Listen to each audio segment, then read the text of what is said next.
കൃഷിയിടത്തിൽ നിന്നും പച്ചയേലക്ക മോഷണം നടത്തിയ രണ്ടുപേരെ വണ്ടൻമേട് പോലീസ് അറസ്റ്റ് ചെയ്തു.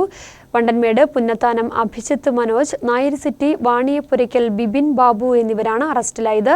50 കിലോയോളം പച്ചയേലക്ക ഇവരിൽ നിന്നും കണ്ടെടുത്തു. വെള്ളിയാഴ്ച പകൽ പുറ്റടി അമ്പലമേട് ഭാഗത്താണ് ഏലത്തോട്ടത്തിൽ പ്രതികൾ മോഷണം നടത്തിയത്. മോഷണം നടന്ന ഉടനെ വിവരമറിഞ്ഞ നാട്ടുകാർ നടത്തിയ തിരച്ചിലിൽ പ്രതികളെ പിടികൂടുകയായിരുന്നു. തുടർന്ന് ഇവരെ പോലീസിന് കൈമാറി. നിരവധി സ്ഥലങ്ങളിൽ മോഷണം നടത്തി എന്ന് അറിവാകുന്നുണ്ടെങ്കിലും അത് ഏതെല്ലാം തോട്ടത്തിൽ നിന്നാണ് എന്ന് ഞങ്ങൾ പരിശോധിച്ച് വരികയാണ്. ഇവരുടെ ഒരു ടെക്നിക്ക് എന്ന് പറയുന്നത് ഏലത്തിൻ്റെ ചൂടുഭാഗം ചേർന്നുള്ള ശരം വേർപെടുത്തി മറ്റാരും ഒറ്റ തോട്ടത്തിൽ അറിയാത്ത രീതിയിൽ ശരഭാഗം അടർത്തി മാറ്റി മറ്റൊരു സ്ഥലത്ത് കൊണ്ടുപോയി ഏലക്ക പറിച്ചെടുക്കുന്ന ഒരു രീതിയാണ് ഇവർ പിന്തുടരുന്നത്.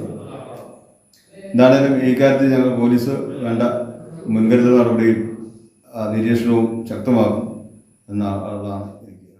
കഴിഞ്ഞ കുറെ നാളുകളായി ഈ മേഖലയിൽ പല ഏലത്തോട്ടങ്ങളിലും പച്ച ഏലക്ക മോഷണം പതിവായിരുന്നു. ചില കേസുകളിൽ മോഷ്ടാക്കൾ പിടിയിലായിട്ടുണ്ടെങ്കിലും തോട്ടങ്ങളിൽ ഏലത്തിന്റെ ശരമടക്കം ചെത്തിക്കടത്തുന്നത് പതിവായതോടെ കർഷകർക്കിടയിൽ വലിയ ആശങ്ക രൂപപ്പെടുകയും ചെയ്തു. ഇതിനിടയിൽ പുറ്റടിയിൽ നടന്ന മോഷണത്തിൽ പ്രതികളെ കൈയോടെ പിടികൂടാനായത് നാട്ടുകാർക്കും പോലീസിനും വലിയ ആശ്വാസമായിട്ടുണ്ട്. കട്ടപ്പന ASP രാജേഷ് കുമാറിന്റെ നിർദ്ദേശപ്രകാരം വണ്ടൻമേട് CI ഷൈൻകുമാർ എയുടെ നേതൃത്വത്തിൽ SI Binoy Abraham, grade SI Vinod Kumar KN, SCPO Faisal Monam, SCPO Jayanan എന്നിവരാണ് അന്വേഷണം നടത്തിയിരുന്നത്. മുംബൈ മേഖലയിൽ നടന്ന മറ്റ് മോഷണ സംഭവങ്ങളിലും പ്രതികൾക്ക് പങ്കുള്ളതായി പോലീസ് സംശയിക്കുന്നുണ്ട്. ശരമടക്കം ചെത്തിമാറ്റിയ നിലയിൽ 50 കിലോയോളം പച്ചയേലക്ക പ്രതികളിൽ നിന്നും കണ്ടെത്തിയിട്ടുണ്ട്. നെടുങ്കണ്ടം കോടതിയിൽ ഹാജരാക്കിയ പ്രതികളെ റിമാൻഡ് ചെയ്തു. News bureau, Kattappana.